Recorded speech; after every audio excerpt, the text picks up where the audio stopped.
welcome to In the Den with Dr. Jenn. I'm Dr. Jenn, and I'm really glad to have you visit the Den, because this is a place for sex talk, social commentary, and sexuality outside the box. So if you recall from session 69 of In the Den with Dr. Jenn, I had very special guests on, and I'm lucky enough to have those special guests on again. All the way from Malvern, Pennsylvania, it's my parents, Carol and Mike Gunsaullus.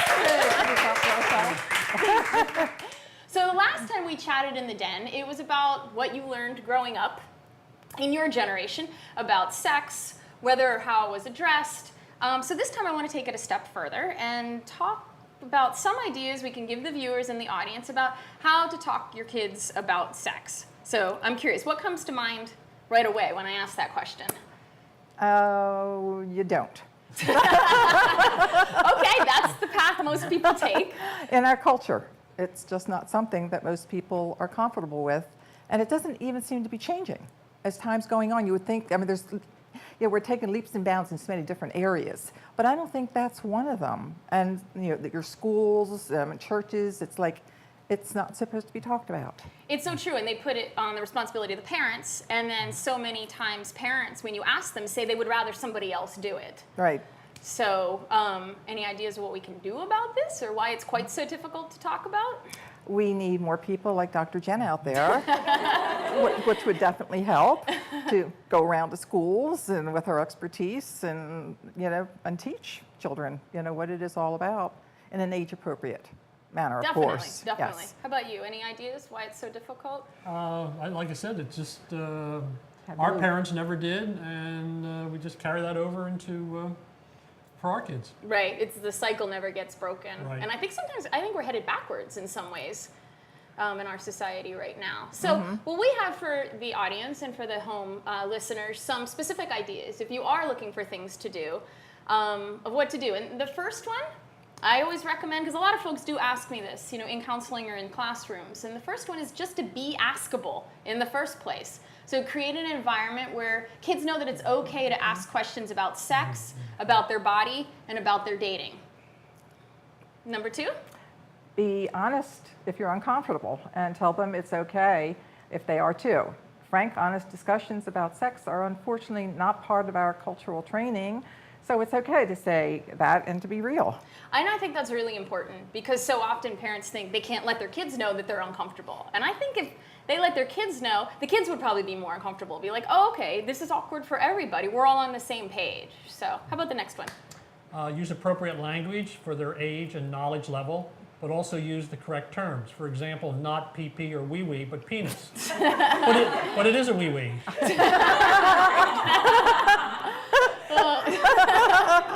Anybody in the audience have names that they called vagina or penis growing up that weren't appropriate, that weren't the official ones? Tutu.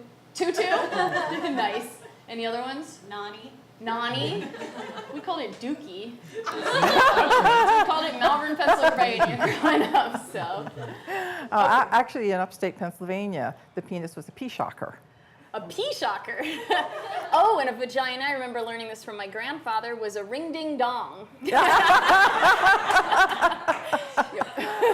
And the other thing that I thought of just recently is, it's interesting, saying the word vagina. I don't think I ever said that out loud more than twice before the age of 50, until you started doing and directing vagina monologues. And then all of a sudden, it's like the word, I'd stumble over it, but eventually it would come out. And it's more comfortable now. I say it all the time. And I was so proud of him a couple times with different friends. He'd say, my daughter's in the vagina monologues. That's awesome. That's really good, because most people will just call it the monologues or something like that. So thank you. I'm so proud of you guys. Aren't we so good?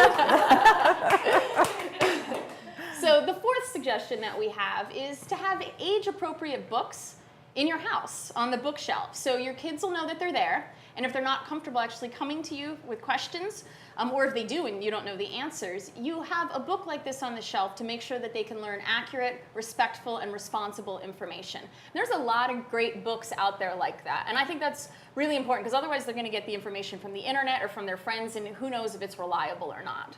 So how about the next one? Okay, number 5, offer advice and suggestions, not dictatorial laws or absolutes.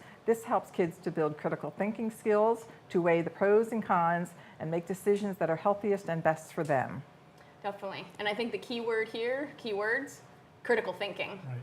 Because so often, if you particularly grow up in a religious household or other household where you're told what to think and what to do, you don't develop your critical thinking skills. And then when do kids go crazy? When they get on their own. Yeah, and when they go off to college, definitely. Yeah. So, okay, last one. Number 6, initiate conversation and share information in small doses. You don't want to overwhelm them mentally or emotionally. Or overwhelm yourself. Yes.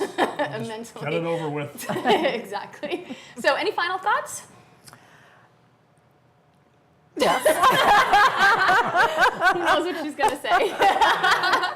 Well, no, I didn't know. Well, I was going to say about you teaching at Camp Pendleton. Oh, yeah. Okay, and you were teaching what was it, sexual? I was teaching human sexuality. Human sexuality. And it was from age 21 to 55. Exactly. Yeah. I mean, the age range was unbelievable, and the fact that you did have a 50-year-old student that said that he just was not aware of so many things that you brought up and taught in that course, and he was just so appreciative of it. And so that's just generally, I mean, it's really showing lack of education. It's like, how can you know something if nobody tells you or shows you? And so, I think that was just very interesting. Thank you. Yeah, because I think it comes down to that we don't know what we don't know, and there's tons of that when it comes to the sexual realm. Well, thank you so much for being here and talking Thank you about for having this. us. It was great. Thank you.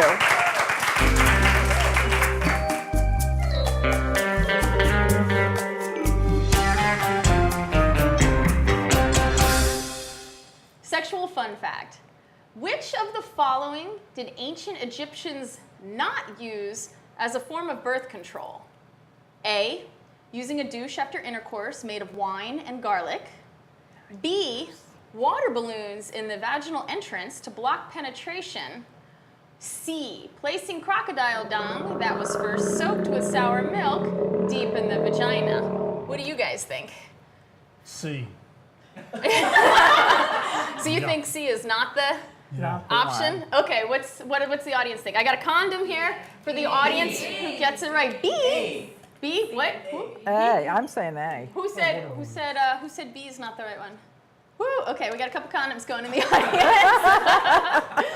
So the option that they did not use was B, the water balloon. That's correct. Yes, that means that they used garlic, sour milk, and dung options. I would have to guess that the smell alone would work as birth control.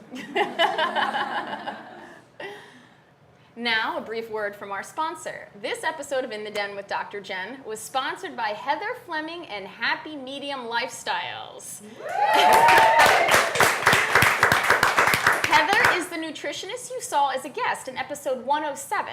And this company is a lifestyle company that trusts your intuition and believes you can have it all. Happy Medium Lifestyles is an integration of nutritional science and nutritional intuition. They believe you have a natural instinct on how to feed your body. They want you to indulge in life and have it all. Kind of like that. The programs will support you toward your personal empowerment and healthiest version of yourself. And the programs are real life, and the team offers you real life solutions. Now, I've worked with Heather Fleming as a nutritionist before and really appreciated her wealth of knowledge and her ability to take guilt out of the process, which is really nice when you're eating. And we're lucky enough to have Heather in our studio audience right now. So to learn more about Heather's coaching and workshops and healthy happy hours, visit happymediumlifestyles.com.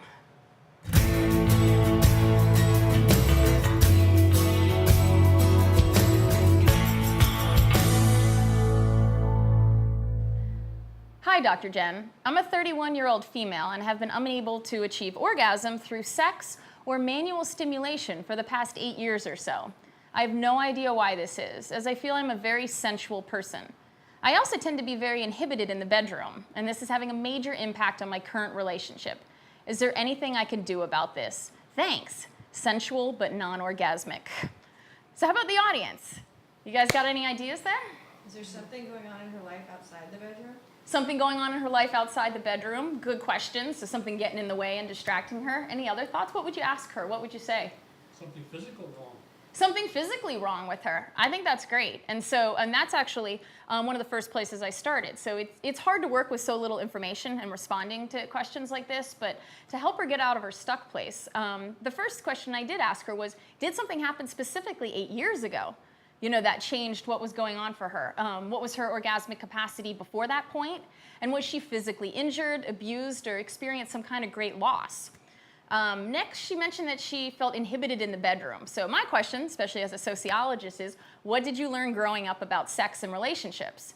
Perhaps she's carrying a good girl heaviness of guilt or shame and unable to feel free and comfortable in the bedroom.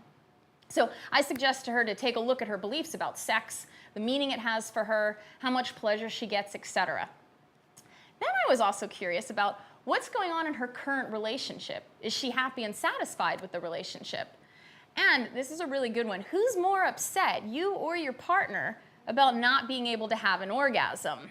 Sometimes our partners feel a blow to their self-esteem if we're not able to orgasm, but this can put a lot of pressure on you to orgasm. And pressure, expectations and anxiety can be fatal to orgasms. We don't want anything that's fatal to orgasms. So after I responded to her, she did write back with a bit more information, with an emphasis on her concern about it being a mental and emotional problem going on. So I recommended to her some practices in mindfulness to help her be in tune more with herself and notice what type of emotional and physical patterns she had in sexual situations. And so if you're not familiar with mindfulness practices, you can just Google the term and you'll find lots of ideas and suggestions. Now, another thing, she said she's very sensual. That's great. I say play with that. Use that to your advantage because it's definitely a strength. So be conscious of creating a particularly sensual environment, using all 5 of your senses to tantalize and please your sensuality. And one last thing, as part of enhancing the senses, try toys, vibrators, or other things, anything that adds a lot of stimulation. And as much as she can approach this as an exploration instead of a pressure-filled, goal-oriented expectation, will definitely benefit her because that will help in relaxing and enjoying the moment. Okay, so my parents, actually, my mom has a specific question about that. What did you just ask? Is there anything wrong with her faking it? Faking it. Yes, I think there's something wrong with her faking it. Well, sometimes people say fake it till you make it. In this case, I don't think she'll ever get to the heart of the problem if she's just faking orgasm, and she's really gonna really pay for it because she's not gonna learn how to orgasm and experience that pleasure. And I think she's really, I think it's very rude to her partner also because if he ever found out she was lying, that tends to be pretty embarrassing. So, but good question. Okay. We know what you would have done.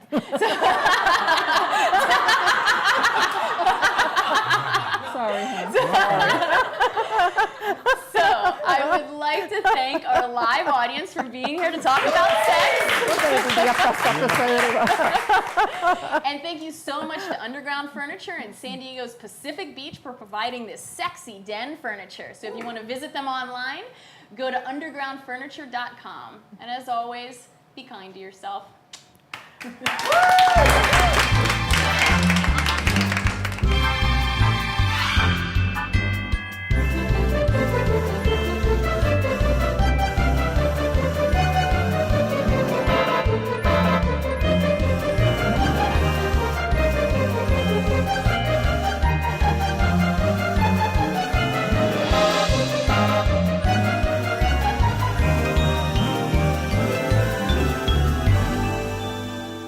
Do you have anything to ask me No.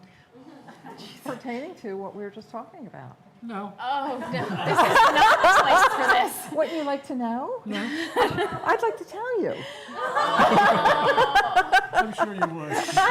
See where I got my performance side from? You're like, now that I have The an answer audience. is no. Cut.